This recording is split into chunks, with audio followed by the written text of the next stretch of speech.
Thank you, Mayor Castro and members of the City Council, and all our citizens here today that are participating in our city's governance.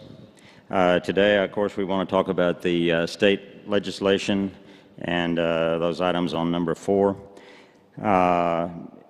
And I want to remind everyone that the state of Virginia adopted a resolution apologizing for treatment of black slaves and also indigenous Native American people. And this occurred about 6 years ago, but so far this state has not done so. And I would ask that the San Antonio City Council adopt such a resolution to encourage our state of Texas to adopt that resolution as well. Today I would like to give the balance of my time to Fidel Castillo to talk about some issues regarding Native Americans in the Alamo. But I want to invite each of you to the Americans United for Separation of Church and State. We will be having our quarterly meeting. That will be next Tuesday, April 16th. And of course, that is about the First Amendment. That is about what we do in respect to the American Revolution and the idea that there's a separation between church and state. And that will be at the Beacon Hill Presbyterian Church, incidentally. Interestingly enough, we will be talking about that issue Tuesday, April 16th at 7 o'clock. You're all invited. Thank you. Fidel Castillo. Mr. Castillo, if you can relate your testimony to this item, number 4. Yes, sir. I was in Austin there, Mayor, City Council, with Senator Mike Villarreal on his bill for the historic district at the Mission de Valero. I am the spiritual leader for the indigenous people of the Red Root. And we've been here, I've been on the Intertribal Council in '94 when we asked them to stop parading over the sacred burial grounds. And we're now in great joy because we have a nomination for the city of San Antonio to support the Franciscan missions as a World Heritage Site.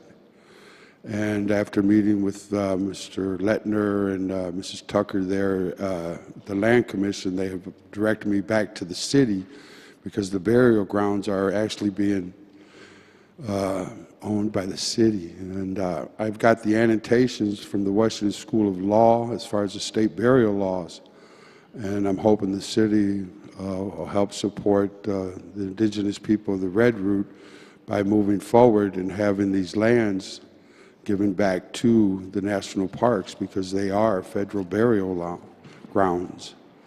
And that'll be the mayor and the city's choice here, and hopefully pushing forward for the Franciscan missions to become a World Heritage Sites by supporting the indigenous people of the Red Roots campaign and alternative action to declare the Mission de Valero as a World Heritage Site. And that can be done by joining together those burial grounds that are owned by the city with the Mission de Valero. And that's our mission here. We'll be open the center there in Ms. Taylor's district there on Porter and Clark as far as the indigenous people of the Red Root. And we'd like to be able to meet with you as far as the annotations of the state burial laws of our ancestors there. Whenever you feel you have the time, and honoring that World Heritage nomination for the Franciscan missions for San Antonio to become, a World Heritage Site by making the Mission of Valero come into existence by unifying the burial grounds with the mission. I mean, that's what the state's telling me, that it's up to the city, and you're the mayor. We all know your mom would probably really respect that, and as I've gone to meet with the elders there in Colorado, I'd gone to do a sweat with the World Council of Elders to make sure I'm on the right path with this. And I think we are, and I want to meet with you as soon as possible because there are annotations to the state burial laws that concern these federal burial grounds. And I'm hoping that violation will discontinue. I mean, this desecration has gone on for a while, but we're heading down a path of change, and let's make that change for the better for the city. and all the citizens here. Okay? Thank you all. Thank you God very bless much, Mr. Castillo.